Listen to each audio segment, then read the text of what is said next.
کچھ عرصہ قبل مصر میں کھودائی کے دوران کچھ غاریں دریافت ہوئی ہیں کہ جن کے اندر سونے کی کرسیاں تھیں اور انسانوں کی ہڈیاں ملی ہیں۔ تو ہم تاریخ پڑھتے ہیں تو 6 صدی عیسوی سے قبل مصر میں وہ بادشاہوں کو الگ انداز سے دفن کرتے تھے۔ عام قبروں میں عام لوگوں کی طرح بادشاہ دفن نہیں ہوتے تھے، بلکہ بڑا غار تلاش کرتے اور اس میں سونے کی مرصع کرسی رکھتے اور اس کی لاش کو وہاں رکھتے اور اناج اور کھانے پینے کی چیزیں وہاں رکھتے، اور ظلم یہ ہوتا کہ وہاں چند زندہ غلام بھی اس کی خدمت کے لیے وقف کرتے اور باہر سے دیوار چن دیتے، اور پھر جس طرح وہ گھٹ گھٹ کے مرتے،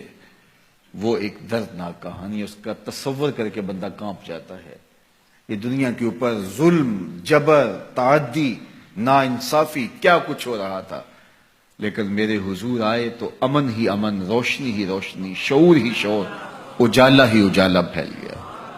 کائنات کو یہ جتنی بھی روشنی ملی ہے، آج چاہے کوئی کفر کا معاشرہ بھی ہو اور اس میں آپ کو خیر کی قدریں نظر آئی ہوں، تو وہ ساری قدریں میرے حضور کی دی ہوئی ہیں۔ سید سلیم گیلانی نے تو قلم توڑ دیا، نہ خرد کی روشنی تھی نہ جنوں کی آگہی تھی،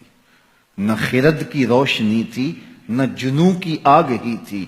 تیری رہبری سے پہلے یہ جہاں جہاں نہیں تھا، تیری رہبری سے پہلے یہ جہاں جہاں نہیں تھا، تیرے آستاں سے پہلے کوئی آستاں نہیں تھا، میں وہ زمین تھی جس کا کوئی آسمان نہیں تھا۔ تو زندگی کا سارا جمال اسی چوکھٹ سے نصیب ہوا۔ تو اس لیے ایک دن کا یا ایک شب کا محفل میلاد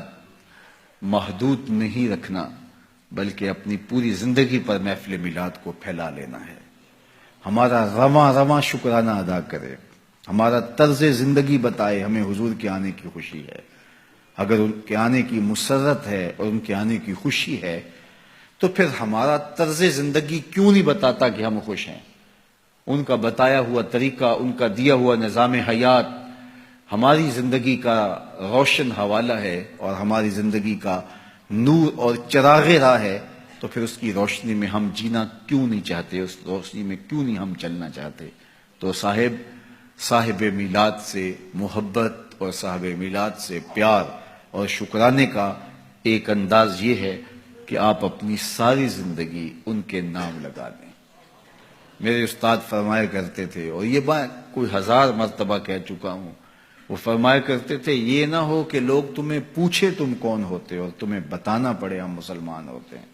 فرمایا کرتے تھے صاحب، نہ کسی کو پوچھنا پڑے نہ تجھے بتانے کی نوبت آئے، تمہاری وضع قطع ایسی ہو، تم دور سے آ رہے ہو، لوگ پہچان کے کہیں وہ دیکھو محمد عربی کا غلام آ رہا۔ لوگوں کو پتا ہو یہ حضور کا نوکر ہے، تمہارے سینے پہ حضور کے نام کا بیج لگا ہے اور تم دکان پہ بیٹھے ہو، لوگوں کو بے فکری ہونی چاہیے۔ اب اس سے 2 نمبر مال نہیں مل سکتا، یہ حضور کا عاشق ہے، کیونکہ اس کے سینے پہ حضور کے نام کا بیج لگا ہوا ہے۔ یہ کبھی بھی نہیں ہو سکتا جھوٹ بولے، یہ کبھی بھی نہیں ہو سکتا کم تولے، اس لیے کہ اس کے سینے پہ نام میرے حضور کا لکھا ہوا ہے۔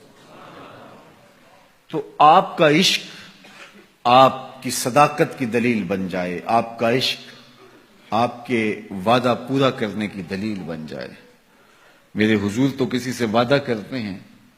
کہ میں تیرے آنے تک یہاں کھڑا ہوں، اور وہ جا کے بھول جاتا ہے، اور آقا کریم 3 دن تک کھڑے ہیں، 3 دن تک قضائے حاجت کے لیے جاتے ہیں، پھر آ کے کھڑے ہو جاتے ہیں۔ 3 دن کے بعد اچانک ایک دن وہ ادھر سے گزرا تو دیکھا حضور علیہ الصلوۃ والسلام کھڑے ہیں، سر پہ ہاتھ مارا، ہو یہ تو مجھ سے وعدہ کیا ہوا تھا۔ بڑا شرمندہ ہوا، آگے بڑھا تو اتنی صرف بات حضور نے کہی، تو نے مجھے مشقت میں ڈال دیا۔ غلطی اس کی ہے، حضور نے کہا میں کھڑا ہوں اور وہ جا کے بھول گیا۔ اور ہمارا ماجرا کیا ہوتا ہے کہ ہم کسی کو ٹائم دیا ہوا ہوتا ہے اور پھر خود ہی بچے کو کہہ دیتے ہیں کہ جا کے باہر بتا دے کہ ابو گھر پہ ہی نہیں ہے، اور میرے گھر کے اوپر جھنڈا حضور کے نام کا لگا ہے، پورے گھر پہ چراغاں حضور کے میلاد کا ہوا ہے، اور میں بہت بڑا عاشق رسول ہوں، نعرہ لگاؤں تو زمین کو پھاڑ دوں، آسمان کو چیر دوں، لیکن خود وعدہ کیا اور اندر سے بچے کو بھیج رہا ہوں کہ جاؤ کہو ابو گھر پہ نہیں ہے۔ تو صاحب میں عاشق رسول نہیں ہوتا، میں کوئی اور ہوتا ہوں۔ عشق وعدوں کی پابندی کا درس دیتا ہے تمہیں، تو ان کے طرز زندگی کو اختیار کرے، ان کے بتائے ہوئے طریقے کو اختیار کرے۔